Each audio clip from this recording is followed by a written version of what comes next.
Hey, what's going on, guys? So today we're talking about this isn't really the funnest thing for me to talk about, but we're talking about seller ethics on TCGplayer because for some reason that seems to be slipping.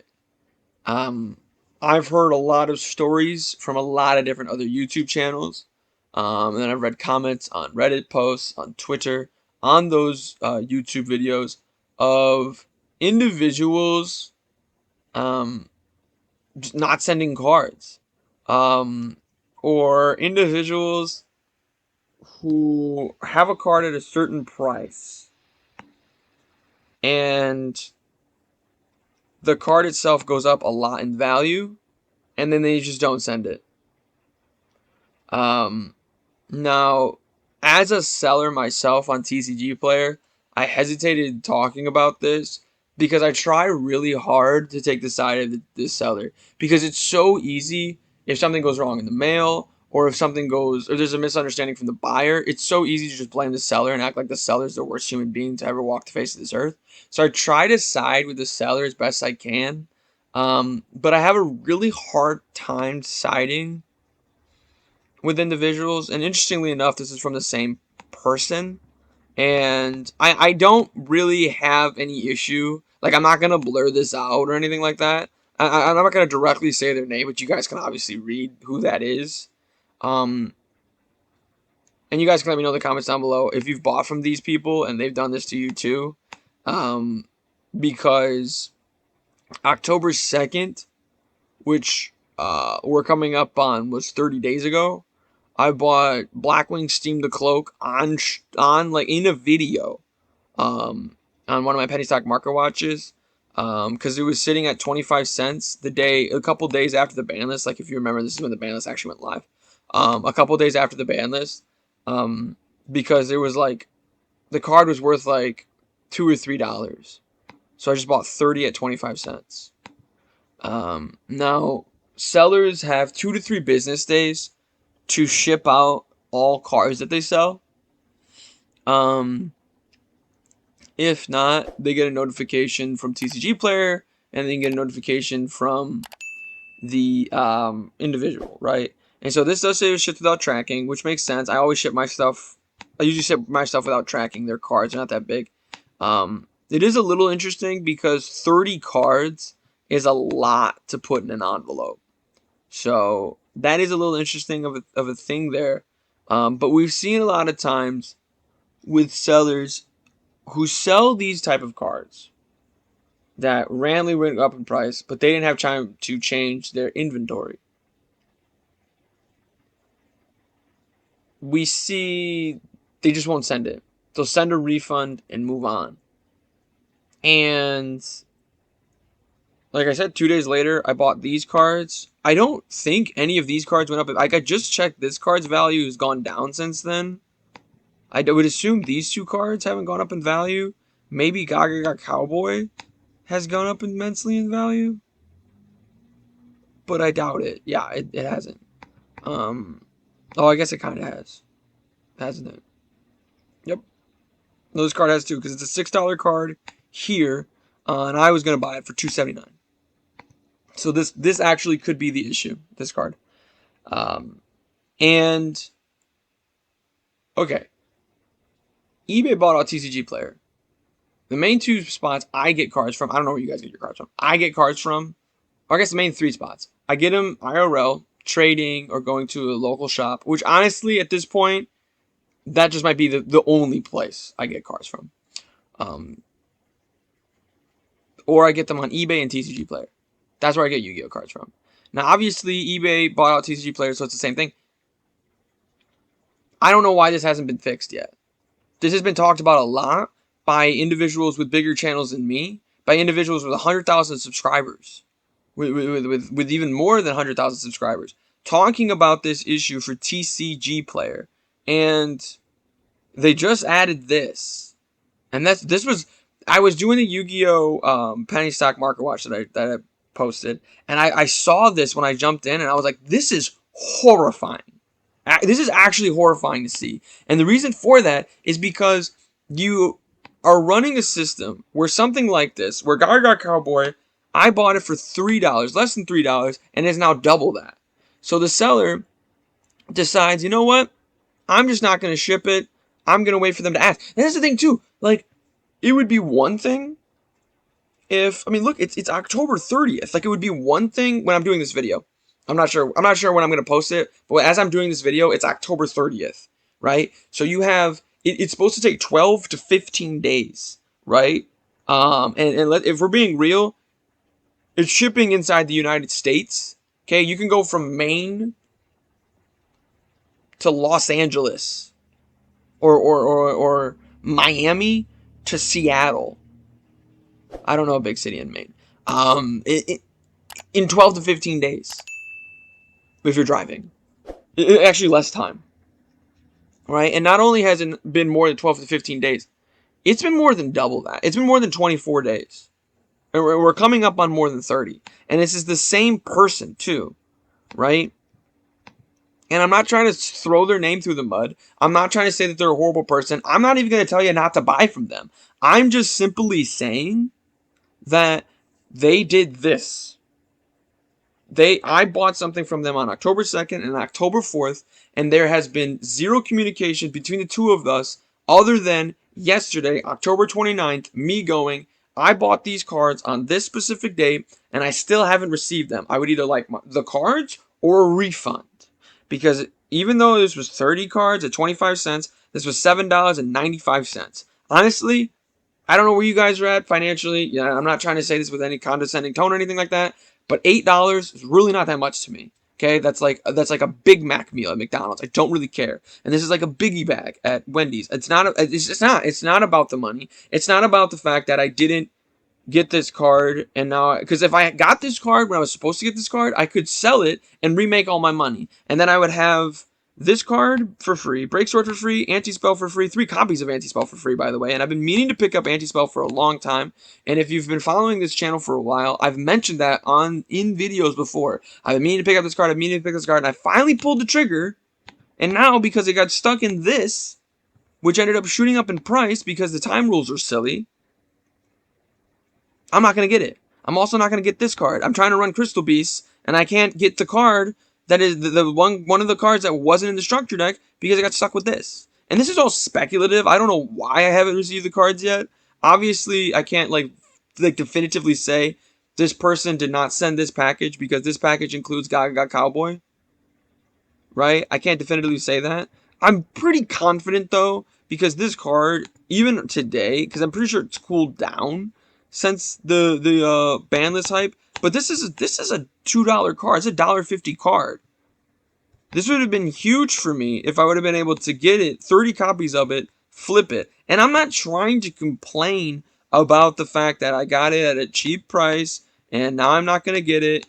But like honestly, I'm not even upset at the fact that I bought Gaga Cowboy at $2.79 and it is now a $6 card. So I could have saved $3 on that card. I'm not even complaining about that. I'm not going to complain about the fact that Blackwing Steam the Cloak is now $1 more expensive.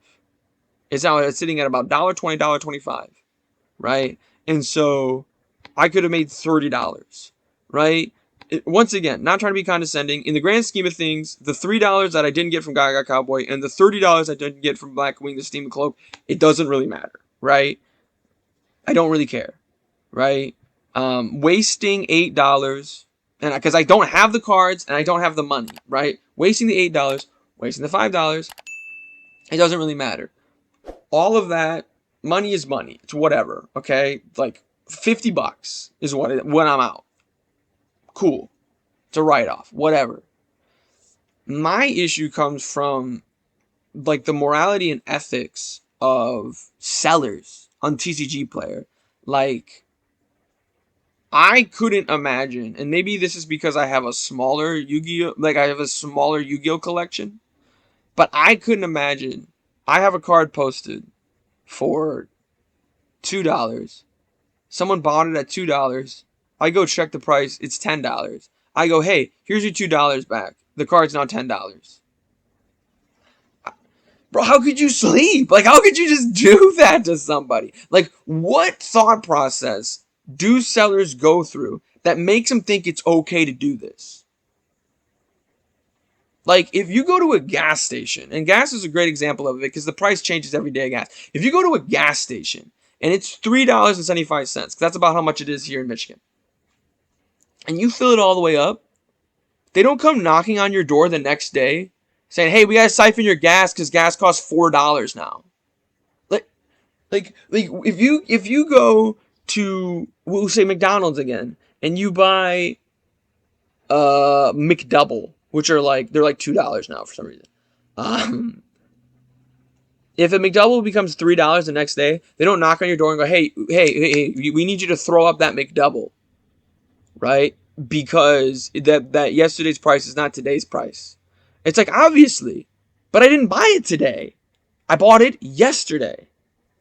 And a big issue that I do have is that this channel is dedicated to being a Market Watch channel. I post other videos like this, but it is a Market Watch channel, right? And it's kind of frustrating to tell people, hey, this card looks like it's going to go up in value. Invest in this card. And they're like, okay, I'm going to go invest in that card because that's what Hot Dog Flexer said. And then you invest in the card goes up in value, and you never get the card. And it's like, it's not my fault that I told you to invest, and you invested, and the card went up. I gave you correct advice. It's not your fault for listening, because you did the correct thing by listening. It's on the seller. And there has to be something other than just a refund that can be done about this. There needs to be like some form of like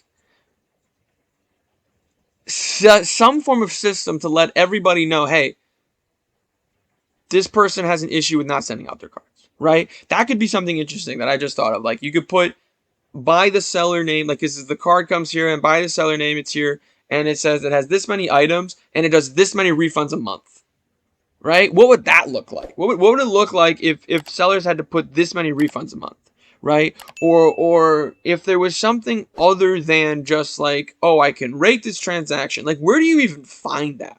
Where do you even find what this person has been rated? Like, we can go, okay, let's just go to this person and see what their ratings are. 99.9% positive ratings. And they have a lifetime of 573,451 and almost 6,500 ratings in just the last 30 days alone. Because I've bought cards from this person before because I trust this person, right? I add a 6,491st review or rating, and it's negative. No, it's not gonna change it from 99.9 to like 15%. It's gonna maybe go down to 99.8%, right? And that's it. That's all that's gonna happen. They're gonna go from 99.9% positive feedback to 99.8 positive feedback. That's the worst case scenario for them.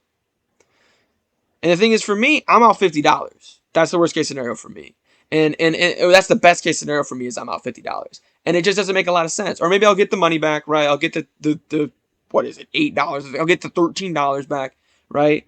And the selling the money is speculative anyway, so it's cool. It's all a wash, right? No, it's not a wash. And that's why I said, when I saw that they added comic books to TCGplayer, it was so horrifying because, no offense to Yu-Gi-Oh!, they're not as expensive as comic books. And if TCGplayer is going to add comic books, or they have figurines, or they're going to have Digimon, or Bakugan, or Dragon Ball Z, or Magic, or Pokemon, or Flesh and Blood, they need to do a better job of deterring sellers, for lack of a better term, screwing over buyers. Right? And I mentioned this, like I said, I bought this in a video. You can go back to the video and see it. And I don't care about the money. That's not what I care about. What I'm trying to figure out is this. One, okay, three things actually. One, does TCGplayer know that this is a problem? That's the first thing. Number two, if they know it's a problem, what are they doing about it? Because it doesn't seem like they're doing anything. And number three, and most importantly, actually, what thought process does the seller have that makes them think this is not just like a trash thing to do? Like, this isn't just like the worst thing I could do as a seller. Like, what was the thought process? Because I want that thought process, I guess. If I could start making that kind of money too. I could start scamming people like that too. I wouldn't I wouldn't feel right doing it. I wouldn't be able to live with myself. But maybe if I hear their thought process on it, maybe I'll convince myself that it's an okay thing to do. Right? If you do see me, this is a minor plug. Cards of Connor on TCGplayer. I'm not gonna do this. Okay, you buy a card that's worth 25 cents today and it's worth $14 tomorrow. I'm not gonna be like, hey, either you need to send me $13.75 or you're not getting the card. I'm not gonna do that, right? So if you find me, obviously my collection is not nearly as big as theirs. Like I said, I'm not saying their name, and I'm not trying to throw their name in the mud. I'm just saying these are the people I bought this from. I still haven't gotten the card yet, and it's been a month. And they have half a month to get it to me. I contacted them yesterday. We'll see what they say. Last time I did this, which was about 2 months ago, I just got the refund immediately. So let me know what you guys think. Has this type of thing happened to you? Let me know in those comments down below. Do you think TCGplayer knows about the problem? Do you think TCGplayer is trying to fix it? And yeah, I'm totally down. If you have counter examples or if you have a reason why you think this is okay, let me know in those comments down below. I'm always open for that type of thing. Obviously, click the like, subscribe. You know what to do. Most importantly of all, have a good day.